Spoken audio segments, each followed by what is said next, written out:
Welcome to The Inside Story. I'm Billy Hollowell, and today we're diving into the issue of anti-Semitism. It is spreading around the globe, but we're going to be looking at some differences between the ways that British Christians and American Christians view both the Jewish people and Israel. I'm joined today by Samantha Kamen from the Christian Post. How you doing? Doing very well. Thank you for having me. So you have a very interesting story on these differences when it comes to British Christians. And one of the things that was found in a recent survey was that British Christians were less likely to have a high opinion of Jews. Can you explain what is going on here? So, this new study was conducted in December 2024. It was compared with data from a similar one that was conducted in March 2024 that focused on American Christian attitudes towards Israel. But the findings in this study found that 58.5% of American Christians have a favorable view of Jews compared to 50.6% of British Christians. Now, breaking it down even more, when participants were asked about do Jews still talk too much about what happened in the Holocaust, 22% of American participants agreed, but 33% of participants in the UK agreed, even more. So the co author of both studies, Kirill Buman, said that Americans are more likely to interact with Jews in work settings and in social life, as well as in religious settings. That's why you're seeing these perspectives from in such a difference between how British Christians and American Christians look at Jews. And he said that frequent interactions with Jews, exposure to their beliefs, often correlate with a strong support for Israel. But, and this is worth noting, the study found that in both countries, this idea of dual loyalty is one of the most widely accepted anti Semitic attitudes. So, 46% of British Christians and 33.6% of American respondents said that it's probably true that the Jews have dual loyalty. Yeah, wow, there's a lot to unpack there. Yeah, I think it's interesting that British Christians are also less likely to express support for Israel itself, right? So it's not just, and that kind of speaks to what you were just talking about there, this dual loyalty issue. What talk a little bit more? You mentioned who was behind the research. Talk a little bit more about who that is and their sort of involvement in these issues more generally. So the study was released by Chosen People Ministries. The actual research was conducted by a different group, but the ministry is this global nonprofit that seeks to evangelize Jews. And so I was talking with the president of the organization, Mitch Glazer, and he was talking about how he really wants to help Christians bring Jews to Christ, and accept Jesus as their savior. But that's a very difficult thing to do if Christians hold these anti Semitic views. So, one of the things he said is that the results that we were seeing from the UK deeply concerning, and it shows what the future could look like for American Christians if they don't stand with the Jewish people and combat anti-Semitism. Yeah, I mean these misconceptions and the idea that anybody could be talking about an event too much that was so horrific. We've also seen numbers in other surveys, at least one last year, that seemed to indicate that a lot of young people were very confused about the Holocaust, didn't really know if they thought it was true. Even that was a really disturbing survey, and there were different opinions on the data. But the point is, there seems to be a lot of confusion around these issues, which needs to be cleared up, to your point, because there are ramifications to that misinformation and that lack of understanding.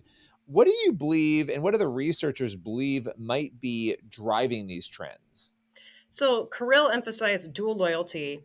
That is the viewpoint that often leads people down a bad road to other anti-Semitic attitudes. So if you believe Jews are inherently disloyal or their loyalties lie with a foreign entity, that can reinforce other stereotypes. It can often lead to thinking like, oh, well, Jews control the media, they control politics. And once you see Jews as people with conflicting allegiances, then when anti-Semites use them as scapegoats for all these other problems, oh, it becomes so much easier to accept that. Other issues, there's lack of education about Israel, history behind its dealings with Hamas, which is a terrorist organization. There's also Christians who maybe are trying to just find a moral equivalency, saying like, oh, well, both sides are bad. But when I was talking with Mitch Glazer, he said that no, Israel and the Jewish people, they're trying to survive right now. And he really urged Christians to pray for Jews and let people within their local Jewish communities know that they're praying for them, because this was Hamas just launched an invasion against Israel on October 7th, caught them by surprise.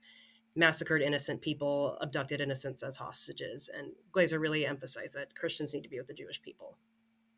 Yeah, I mean, these events, there's no moral equivalency, and yet there seem to be a lot of people trying to draw a moral equivalency between Hamas and the Jewish people, and between Israel and the leaders of Hamas, and it's very interesting to watch, especially after such a horrific assault and attack like that.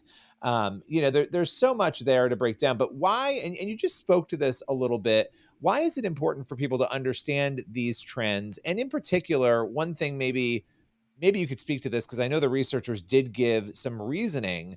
Why? And I think the bigger question is why are the British Christians less likely to have a high opinion of Jews and of Israel? What is it that differentiates them from the American Christians? So not only was there that uh, little interaction compared to American Christians, it also comes down to your beliefs about God's covenant with the Jewish people. So nearly half of American Christians believe that, yes, that is still valid and it still applies today, compared to just over a third of British Christians. You know, it's interesting that we're sitting here having this conversation. I mean, it's almost unbelievable how much time has passed now, and yet this war is ongoing. There are ramifications, and you spoke a little bit about this, but I was starting to ask you this in the last question, but I want to conclude with this because I think it's incredibly important that as Christians, right, and also as journalists and people who cover these issues, that we have accuracy and that we present the right information to people so that they can make proper assessments of what they think is going on here. Why do you think, as somebody who's covering these issues, it's so important you continue to look at research like this, highlight it, and help people understand some of these key issues and differences when it comes to Israel and the Middle East more generally?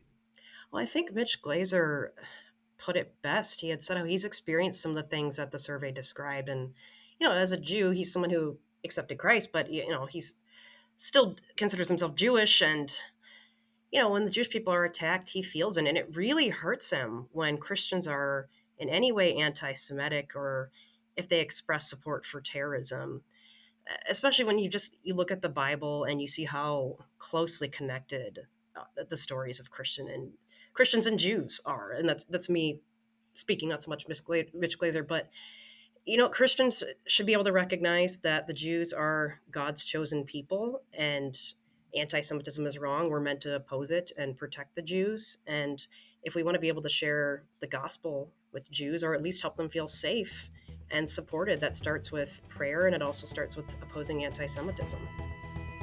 Absolutely. And this is why the journalism you do is so important. Samantha, I appreciate your time today. Thanks for joining us. Thank you very much. It was my pleasure.